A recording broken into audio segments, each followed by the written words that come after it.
Okay, here's your prize. Papapalitin nila kami na papapalitin dito. Napaka-unfair naman nila para sa amin. Marami rin nagreklamo sa social media sa hirap ng pagkuha ng passport appointment.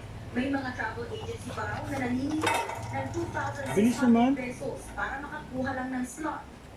Meron pa ng grupo na kung tawagin ay Oroquieta City Black Market na nag-aalok ng passport online appointment para sa March 21 to March 25. Sinita ito ni Foreign Affairs Secretary Teddy Locsin Jr. sa kanyang Twitter. Nakikipag-ugnayan na raw sila sa kanilang IT department para mahuli ang mga Grabe nasa ka likod naman, nito. Coco. Nilinaw din ng DFA na libre ang pagkuha ng appointment para makapag-apply o renew ng passport. Nagbabalita mula sa Frontline, Mark Enriquez, News 5.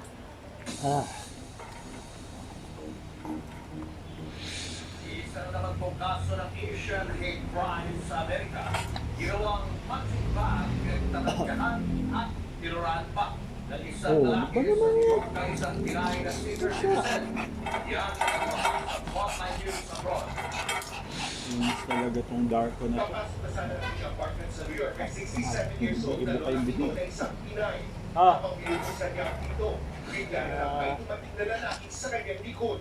Hanggang sa bigla na lang sinutok na lalaki si Lola. Naglag na naman. Biktima, pero niratrap pa siya ng suntok ng lalaki. Umabot daw ni isang suntok ang tinapot na walang kalaban lamang matanda. Di pa napot kayo ang lalaki at pinagtatadyakan pa ang ating kababayan. At may tahap ang kulang. Sinakihan pa ng visual slur ang Pinay na senior citizen. Pagkatapos ng pag-atake, naglakad lang pala yung lalaki na parang walang nangyari.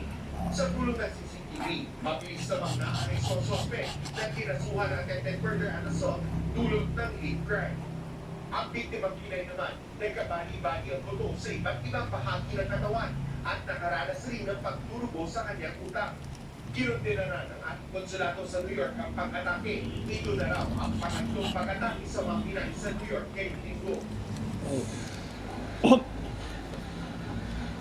Sa gitna ng pagpuli ng magpakang sa Ukraine, pati buhay ng mga mamamayan nalalagay sa alanganin. Kahapon nga, dalawang journalist ang nagko-cover ng gera ang namatay. Kinilala silang sina Alexander Kuchaynova at cameraman niyang si Pierre Charshevsky. Nasa gitna ng coverage ang dalawa ng masakot ng Russian attack ang kanilang sasakyan. Apat na mamamayan na namatay mula na magsimula ang gera sa pagitan ng Russia at Ukraine. Nagpabalita mula sa Frontline, Binga, News 5. Susunod, sa sobrang mahal ng crudo, diesel, pwedeng haluan ng mantika? At mga basurang plastic, nire-level up ng isang mananahi para maging bonggang down. Tutok lang mga kapatid, magbabalik pa ang Frontline Pilipinas. Potato. Stay safe. Burger King yun ha. Burger King pa ha. You can go online. Remittance and bills payment centers. Loan and bills payment counters. Ayan, busog na. Nabubusog na. Bumabagal na ako eh. Retailers. If you have a smart or TSP SIM, you can also pass a loan to your Citgo prepaid account. Paying your Citgo postpaid bill is easy. Choose from these available payment channels at your convenience. Pay through Citgo online bills payment with one-time payment transactions or auto debit enrollment. Online. Mobile banking. Online banking. Last one.